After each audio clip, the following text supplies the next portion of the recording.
Hi అండి, welcome back to Athamma's cooking channel.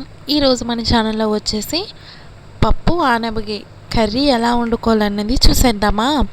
ముందుగా మనకి పప్పు ఆనపకాయ కావలసినవి కందిపప్పు, ఆనపకాయ, టొమాటోస్, కొత్తిమీర, పచ్చిమిర్చి, ఉల్లిపాయ. ఏంటక్క ఆనపకాయ వేసినప్పుడు టమాటోస్ కూడా వేసుకుంటారా అంటే వేసుకుంటే సూపర్ టేస్ట్ ఉంటుందండి. కావాలంటే మీరు కూడా చూడండి, ఒకసారి ట్రై చేసి చూడండి. చాలా అంటే చాలా బాగుంటుంది. ఆనపకాయ తినని వాళ్ళు కూడా ఇలా పప్పులో వేసి చూపిస్తే సూపర్ టేస్ట్ ఉండి తింటారు కూడా. ఇప్పుడు పప్పు తీసుకుని పప్పు శుభ్రంగా కడుక్కుని దానిలోకి వాటర్ పట్టుకుని అవి పక్కన పెట్టుకోవాలండి. ఇప్పుడు కట్ చేసినవన్నీ అందులో వేసుకోవాలన్నమాట, పప్పులో వేసుకోవాలి. ఆనపకాయ అనేది మీ ఇష్టం, మీకు నచ్చినట్టు కట్ చేసుకోవచ్చు అండి. పెద్ద ముక్కలుగా కట్ చేసుకోవచ్చు, చిన్న చిన్న ముక్కలుగా కూడా కట్ చేసుకోవచ్చు. ఇప్పుడు అన్నీ కుక్కర్లో వేసుకున్నాం కదండి, అందులో కొంచెం నిమ్మకాయ సైజ్ అంత చింతపండు, పసుపు, కారం వేసుకుని మూత పెట్టేసుకోవాలి. ఉప్పు అయితే ఇప్పుడు వేసుకోకూడదండి. ఇప్పుడు చూసారు కదా, కుక్కర్ని పెట్టేసుకున్నాం. కుక్కర్ విజిల్స్ కూడా వస్తున్నాయి. ఈ పప్పు ఉడికేలోపు మనం ఒక మాట మాట్లాడుకోవచ్చు. ఏంటంటే, మన ఛానల్ని ఎవరైనా ఫస్ట్ చూస్తుంటే ప్లీజ్ సబ్స్క్రైబ్ చేసుకోండి. అలాగే పక్కనే ఉన్న బెల్ సింబల్ని క్లిక్ చేయండి. అది క్లిక్ చేయడం వల్ల నేను పెట్టే ప్రతి వీడియో మీకు నోటిఫికేషన్ వస్తుంది. అలాగే ఈ వీడియోకి చిన్న లైక్ అనేది కూడా ఇచ్చేయండి. పప్పు చూసారా ఎంత బాగా మగ్గిందో.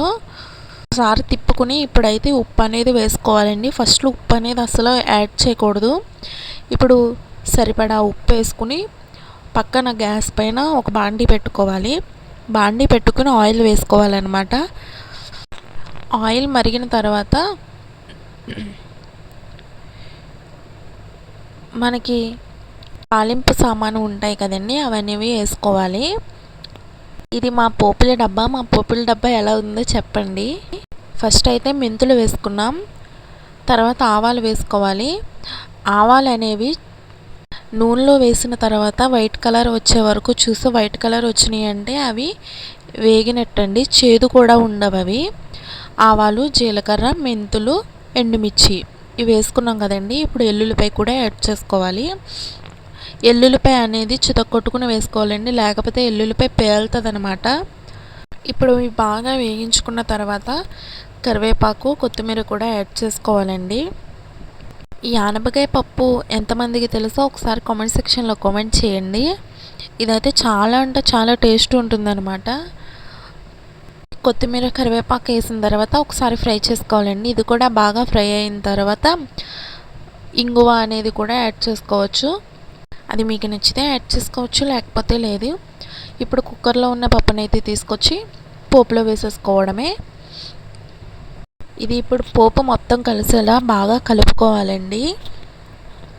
లేకపోతే పోపు అనేది చూసారా ఒక దగ్గరే ఉండిపోయింది. ఇప్పుడు ఇది బాగా కలుపుకోవడం వల్ల పోపు అనేది మొత్తం కలుస్తూ ఉంటుంది. ఒకసారి ఇలా పప్పు ఆనపకాయ ట్రై చేసి ఎలా వచ్చిందో మన కామెంట్ సెక్షన్లో కామెంట్ చేయండి. ఉంటాను.